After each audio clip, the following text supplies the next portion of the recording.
शाम का समय था। आसमान काले बादलों से ढका हुआ था।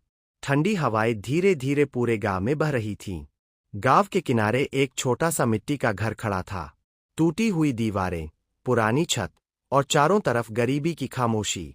उस घर के बाहर एक युवक अकेला खड़ा था। उसकी आंखों में चिंता थी, चेहरे पर थकान और मन में हजारों परेशानियां। दिन भर काम ढूंढने के बाद भी उसे कोई काम नहीं मिला था। घर के अंदर उसके पिता बीमारी से कमजोर पड़े थे और माँ चुपचाप आंसू छुपाकर घर संभालने की कोशिश कर रही थी। युवक आसमान की ओर देखने लगा, जैसे वह भगवान से पूछ रहा हो, मेरी जिंदगी में इतनी मुश्किलें क्यों हैं? हवा और तेज होने लगी। दूर कहीं मंदिर की घंटियों की हल्की आवाज सुनाई दी और शायद यहीं से उसकी जिंदगी बदलने वाली थी। कुछ ही देर में बारिश तेज हो गई। पूरा गांव पानी से भीग चुका था। कच्चे रास्तों पर कीचड़ भर गया था और ठंडी हवाएं डरावनी आवाजें पैदा कर रही थी। युवक धीरे धीरे उस सुनसान रास्ते पर चल रहा था। उसके मन में निराशा थी, आंखों में दर्द और दिल में अनगिनत सवाल। तभी अचानक उसकी नजर दूर एक पुराने शिव मंदिर पर पड़ी। बारिश की बूंदों के बीच मंदिर हल्की सुनहरी रोशनी में चमक रहा था। मंदिर के अंदर जलते दीपक की लौ जैसे अंधेरे में उम्मीद की किरण बन गई थी। घंटियों की मधुर आवाज बारिश की ध्वनि के साथ मिलकर पूरे वातावरण को रहस्यमय बना रही थी। युवक कुछ पल वहीं खड़ा होकर मंदिर को देखने लगा। उसकी आंखों में आंसू थे, जैसे उसका टूटा हुआ मन पहली बार शांति महसूस कर रहा हो। उसे ऐसा लगा जैसे भोलेनाथ उसे अपनी ओर बुला रहे हो। बारिश लगातार हो रही थी, लेकिन उस पल उसके दिल के अंदर का डर धीरे धीरे शांत होने लगा।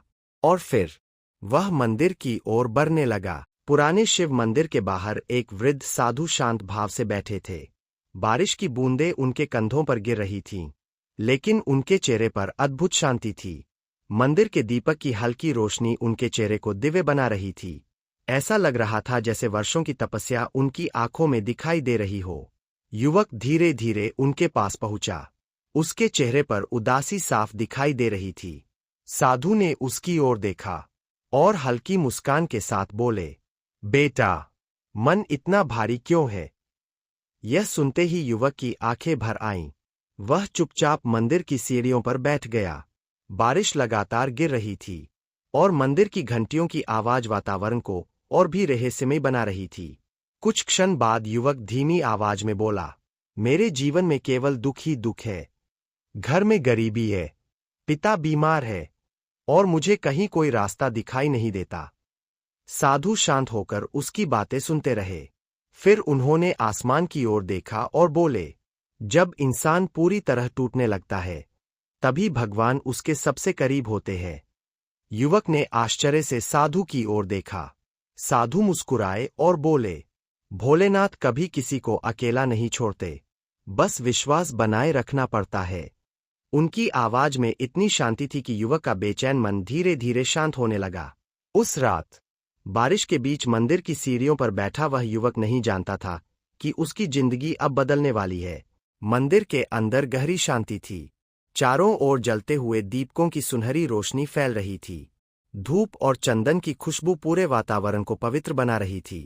वृद्ध साधु युवक को धीरे धीरे शिवलिंग के पास ले गए। उन्होंने शांत स्वर में कहा, अपनी आंखें बंद करो और सच्चे मन से भोलेनाथ का नाम लो। युवक शिवलिंग के सामने बैठ गया। उसके हाथ जुड़े हुए थे और आंखें धीरे धीरे बंद हो गईं। कुछ क्षण तक केवल मंदिर की घंटियों और बारिश की आवाज सुनाई देती रही। फिर युवक ने धीरे धीरे मंत्र जाप शुरू किया, ओम नमः शिवाय। जैसे जैसे वह मंत्र दोहराने लगा, उसका बेचैन मन शांत होने लगा। उसकी सांसें धीमी हो गईं। चेहरे की चिंता धीरे धीरे गायब होने लगी। दीपकों की लौ हवा में हल्के हल्के हिल रही थी और ऐसा लग रहा था जैसे पूरा मंदिर उस मंत्र की ऊर्जा से भर गया हो।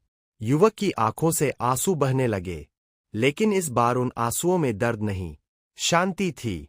उसे पहली बार महसूस हुआ कि शायद वह अकेला नहीं है। उस रात मंदिर के अंदर बैठा वह युवक अपने टूटे हुए विश्वास को फिर से महसूस कर रहा था और शिवलिंग के सामने गूंज रहा था, ओम नमः शिवाय, ओम नमः शिवाय। सुबह की पहली किरण धीरे धीरे पुराने शिव मंदिर के अंदर फैल रही थी। सूरज की सुनहरी रोशनी मंदिर की घंटियों और दीपकों पर पड़कर पूरे वातावरण को दिव्य बना रही थी। बारिश के बाद आज आसमान साफ था। हवा में एक अलग सी शांति महसूस हो रही थी। युवक सुबह सुबह मंदिर पहुंच चुका था। उसके चेहरे पर अब पहले जैसी उदासी नहीं थी। आंखों में एक नई उम्मीद दिखाई दे रही थी। वह चुपचाप मंदिर की सफाई करने लगा। कभी वह झाड़ू लगाता, कभी फूल सजाता और फिर श्रद्धा से शिवलिंग के सामने दीपक जलाता। दीपक की लौ जलते ही मंदिर सुनहरी रोशनी से चमक उठा। युवक ने हाथ जोड़कर धीरे से कहा, भोलेनाथ, मुझे सही रास्ता दिखाइए। मंदिर में ओम नमः शिवाय की मधुर ध्वनि गूंजने लगी। हर दिन अब उसकी शुरुआत भक्ति और ध्यान से होने लगी थी। धीरे धीरे उसके मन का डर खत्म होने लगा। उसे महसूस होने लगा कि जब इंसान सच्चे मन से भगवान का सहारा लेता है तो भीतर एक नई शक्ति जन्म लेने लगती है। सूरज की किरणें शिवलिंग पर पड़ रही थीं और युवक शांत मन से भोलेनाथ को निहार रहा था। उसे नहीं पता था कि यह छोटी सी भक्ति बहुत जल्द उसकी पूरी जिंदगी बदलने वाली है।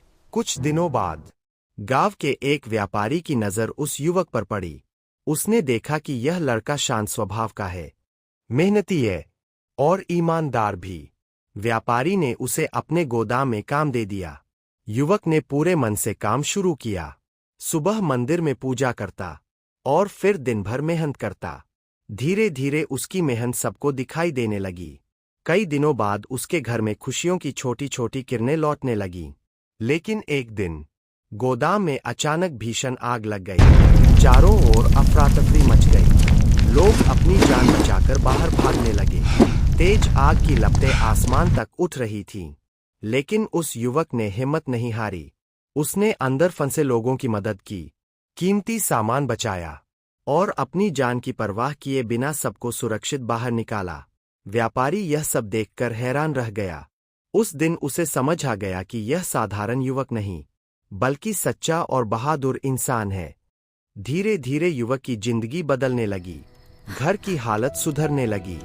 बीमार पिता का इलाज शुरू हुआ और मां के चेहरे पर वर्षों बाद मुस्कान लौट आई। एक शाम पूरा परिवार साथ बैठा था। छोटे से घर में दीपक जल रहा था और वातावरण में शांति थी। युवक चुपचाप भोलेनाथ की तस्वीर की ओर देख रहा था। उसे महसूस हो रहा था कि भोलेनाथ की कृपा धीरे धीरे उसके जीवन में प्रकाश भर रही है। लेकिन तभी गांव में भयंकर सूखा पड़ गया। खेत सूखने लगे, तालाब खाली होने लगे और लोगों के चेहरों पर डर साफ दिखाई देने लगा। पूरा गांव शिव मंदिर के पास इकट्ठा हुआ। सब लोग परेशान थे। किसी को कोई रास्ता दिखाई नहीं दे रहा था। तब युवक आगे बढ़ा और बोला, डरिए मत, भोलेनाथ हमें अकेला नहीं छोड़ेंगे। उसकी आवाज में अब आत्मविश्वास था। उसने गांव वालों के साथ मिलकर सूखे तालाब को साफ करना शुरू किया। सब लोग एक साथ मेहनत करने लगे। धीरे धीरे पूरे गांव में उम्मीद लौटने लगी। उस रात युवक अकेला मंदिर में बैठा था। चारों ओर गहरी शांति थी। दीपकों की लौ धीरे धीरे जल रही थी। वह आंखें बंद करके ओम नमः शिवाय का जाप कर रहा था। तभी अचानक मंदिर के अंदर तेज हवा चली। दीपकों की लौ पहले से ज्यादा चमकने लगी। पूरा मंदिर एक दिव्य रोशनी से भर गया। युवक की आंखों से आंसू बहने लगे। उसे ऐसा महसूस हुआ जैसे स्वयं भोलेनाथ उसके पास खड़े हो, जैसे कोई दिव्य आवाज कह रही हो, जो दूसरों का सहारा बनता है, मैं उसका सहारा बन जाता हूं। उस पल युवक का पूरा डर खत्म हो गया। अगली सुबह आसमान में काले बादल छाने लगे। धीरे धीरे बारिश शुरू हुई। सूखी धरती पर पानी की पहली बूंद गिरते ही पूरा गांव खुशी से झूम उठा। लोग आसमान की ओर देखकर हर हर महादेव का जयकारा लगाने लगे। खेत फिर से हरे होने लगे, तालाब पानी से भरने लगे और पूरे गांव में नई जिंदगी लौट आई। कुछ समय बाद वही युवक अब रोज सुबह मंदिर में भजन और ध्यान करवाने लगा। लोग दूर दूर से उससे मिलने आने लगे। एक सुबह सूरज की सुनहरी किरणें पुराने शिव मंदिर पर पड़ रही थीं। मंदिर की घंटियां धीरे धीरे गूंज रही थीं। युवक शांत मन से शिवलिंग के सामने हाथ जोड़कर खड़ा था। उसकी आंखों में अब डर नहीं, सिर्फ विश्वास था। उसने धीरे से कहा, भोलेनाथ, जब सब रास्ते बंद हो जाते हैं तब आपकी कृपा नया रास्ता बना देती है। मंदिर के दीपक चमक रहे थे, हवा में भक्ति और शांति फैल चुकी थी और पूरा वातावरण गूंज उठा। हर हर महादेव।